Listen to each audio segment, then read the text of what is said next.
പ്രധാനപ്പെട്ട വാർത്ത, ലൈംഗികപ്പെടുന്ന കേസിൽ നടൻ സിദ്ദിഖിന് മുൻകൂർ ജാമ്യമില്ല. സിദ്ദിഖിന്റെ ജാമ്യാപേക്ഷ ഹൈക്കോടതി തള്ളി. ബിരിൽ വിവരങ്ങളുമായി ചേരുകയാണ്. ബിരിൽ, ബലാത്സംഗ കുറ്റം ചുമത്തിയാണ് മസ്കറ്റ് ഹോട്ടലിൽ വിളിച്ചു വരുത്തി യുവനടിയെ ബലാത്സംഗം ചെയ്തു എന്ന കുറ്റമാണ് സിദ്ദിഖിനെതിരെയുള്ളത്. കോടതി മുൻകൂർ ജാമ്യം അപേക്ഷ തള്ളിയിരിക്കുന്നു. എന്തൊക്കെയാണ് പറയുന്നത്?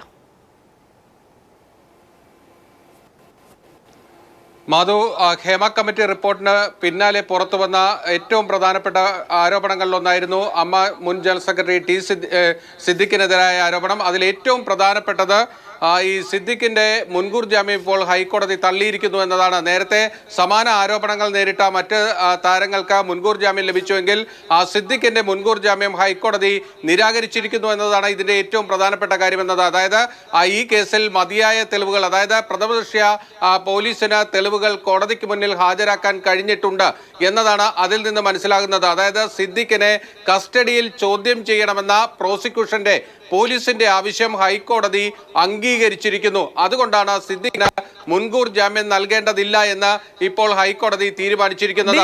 നമ്മൾ ഈ കേസിന്റെ എന്ന് തന്നെയാണോ മനസ്സിലാക്കേണ്ടത്? നൽകിയിരുന്നതാണ് മാധു, അത് തന്നെയാണ് അതിന്റെ പ്രധാനപ്പെട്ട കാര്യം. അതായത് നമ്മൾ നേരത്തെ തിരുവനന്തപുരത്ത് നിന്ന് അടക്കം ആ വാർത്തകൾ കൃത്യമായി നൽകിയിരുന്നതാണ്. അതായത് ഈ മസ്കറ്റ് ഹോട്ടലിൽ നടന്ന ആ പീഡനം, ആ ബലാത്സംഗവുമായി ബന്ധപ്പെട്ട കേസിൽ സുപ്രധാനമായ തെളിവുകൾ പോലീസിന് ശേഖരിക്കാൻ കഴിഞ്ഞിരുന്നു എന്നത്, അതായത് സിദ്ദിഖ് ഈ പറയപ്പെടുന്ന സമയം ആ ഹോട്ടലിൽ താമസിച്ചിരുന്നു എന്നതും ആ സമയത്ത് ഈ പരാതിക്കാരിയായ നടി അവിടെ എത്തിയിരുന്നു എന്നതും പോലീസിന് സ്ഥിരീകരിക്കാൻ കഴിഞ്ഞിരുന്നു. അതിനുശേഷം അവർ ഇതുമായി ബന്ധപ്പെട്ട മറ്റ് ചില തെളിവുകൾ കൂടി പോലീസിന് കൈമാറിയിരുന്നു. ആ കാര്യങ്ങളെല്ലാം പോലീസ് പരിശോധിക്കുകയും അതിൽ വസ്തുതയുണ്ട് എന്ന് അന്വേഷണ സംഘത്തിന് ബോധ്യപ്പെടുകയും ചെയ്തിരുന്നു. ആ വിവരങ്ങളെല്ലാം തന്നെ അവർ ഹൈക്കോടതിയിൽ കൃത്യമായി ഹാജരാക്കി എന്നതാണ് ഇതിലെ ഏറ്റവും പ്രധാനപ്പെട്ട കാര്യം.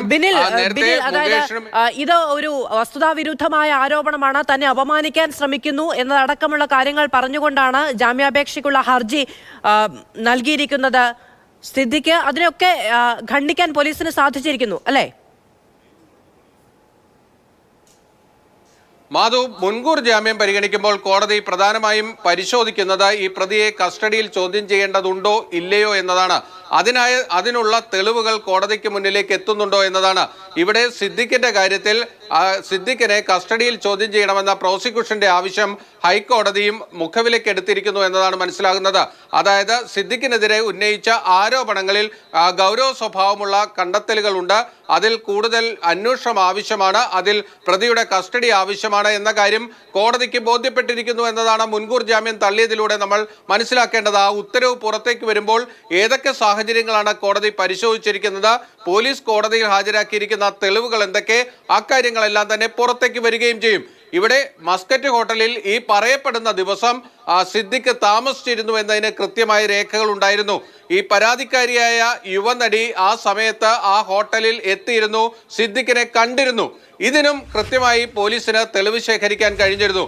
അതോടുകൂടി തന്നെ അവർ പറയുന്ന ആ ആരോപണത്തിൽ പ്രഥമദൃഷ്ട്യാ ചില സംശയങ്ങൾ, അതായത് നടന്നിട്ടുണ്ടോ എന്ന കാര്യത്തിൽ ഒരു സംശയം കോടതിക്കും അന്വേഷണ ഉദ്യോഗസ്ഥർക്കും ബോധ്യപ്പെടുന്ന രീതിയിലേക്ക് വരുന്നു. പിന്നീട് ആ മുറിക്കുള്ളിൽ എന്ത് നടന്നു എന്നതാണ്, അത് വിശദീകരിക്കേണ്ടത് ഈ പരാതിക്കാരി തന്നെയാണ്. അവർ അക്കാര്യത്തിൽ രഹസ്യമൊഴി നൽകിയിട്ടുണ്ട്. ഈ സംഭവത്തിന് ശേഷമുള്ള മറ്റു ചില തെളിവുകൾ കൂടി പോലീസിന് അവർ കൈമാറിയിരുന്നു. അതും പോലീസ് കോടതിയിൽ ഹാജരാക്കിയിരുന്നു എന്നാണ് നമ്മൾ മനസ്സിലാക്കുന്നത്.